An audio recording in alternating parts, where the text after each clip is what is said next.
Yeah, it was a great team effort.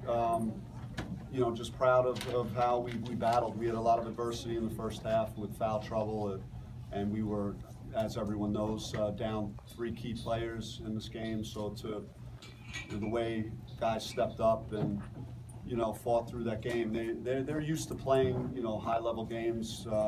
They've already proven they could beat 2 really good basketball teams that are in Oregon and Baylor. So and they competed throughout the whole 40 minutes. They never quit in the game, and they fought and battled. So credit to Texas Southern.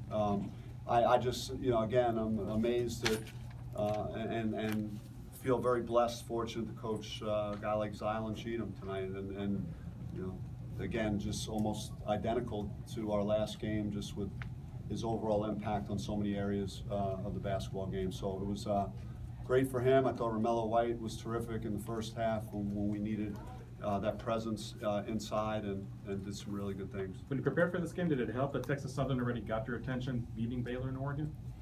I mean, that always in meetings and watching film and stuff, when you're talking to them, it gets their attention a little more. And they have guys that played at a very high level, and a number of those guys. So we made the guys aware, and they knew about it. Was Tayshaun just knee to knee? Was that the problem?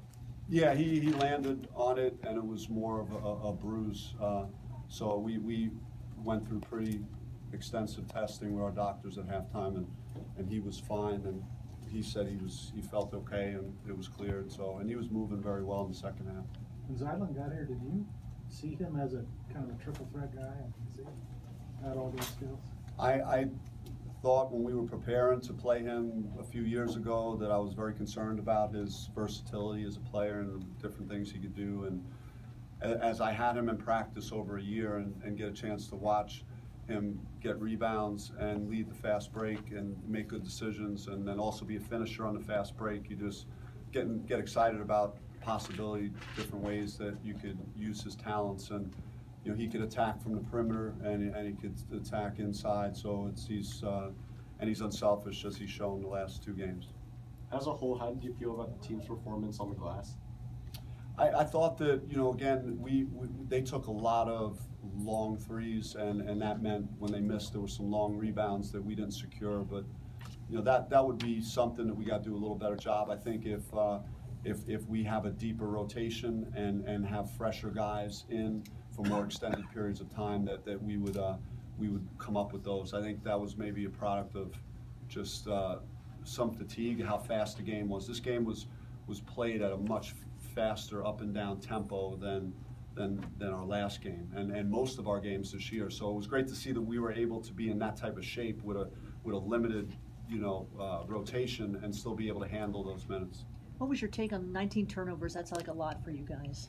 Again, when you Zylan, we could run offense through, but he's not a true point guard, and I don't really, I'm not concerned at all about it. The way they play with their 4 guards, and they're very active and scrambling type of defense.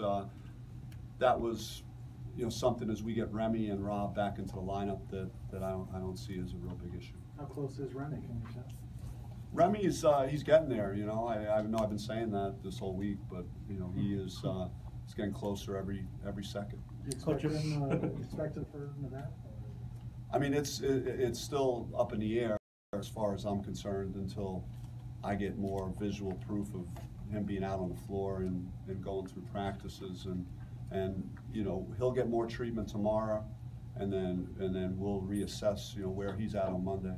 Field goal percentage went up in the second half. Better shot selection, or just made shots? It was a combination of both. I thought we took too many threes in the first half. I thought we might have settled too much, and I think we got in the lane more. And some of our threes that we did make in the second half were more drive and kick stuff. And Cherry hit a couple big shots too in the second half. I thought key moments. What are some of the big picture things that you've learned about your team to this point? I just think the versatility of different ways that we could attack, and different ways that we could be effective, and how we could count on our defense. We held them to 71 points. I know that they shot low percentages. 35% is a good number. you would hope you could turn them a little more, but again, when they're playing that many guards, typically they probably wouldn't turn it over as much. So I was pleased with that, and just the versatility of our team, and just knowing that again we're not at full strength, and none of the injuries that I am talking about of key players, multiple key players, are injuries that I foresee being long-term injuries that we're not going to see this guy again. These are guys that we hope to get back real soon. What did you think of the crowd support tonight, even when Tayshaun went down and what have you?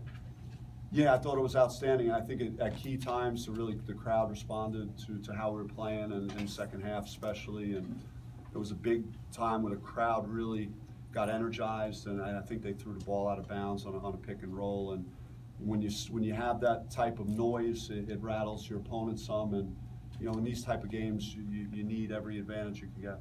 It seems like Romelo's made a lot of improvement down low. Did you kind of see that throughout the summer and the fall? I mean, he's one of the guys that will wear an opponent down because he's so physical, and yet he's still got good mobility, and he's been a great teammate through this, because other guys have had big statistical nights, and throughout our whole win streak here, he's even though some nights he may not have put up great numbers, he's played great defense. He's done all the little things. If he wasn't in the game, he's been real positive with his teammates. He's really been a great guy to coach. Do you feel like your team's kind of got a sense of pride in playing the non-conference now that 20 wins throws a lot? Yeah, I mean we just want to get, every year's different. It's just worked out this way, for whatever reason. But we're just trying to improve. We're focusing on that. It's our schedule is going to get exciting. It's going to, from this point until Christmas. So, I think the guys are very enthusiastic about that.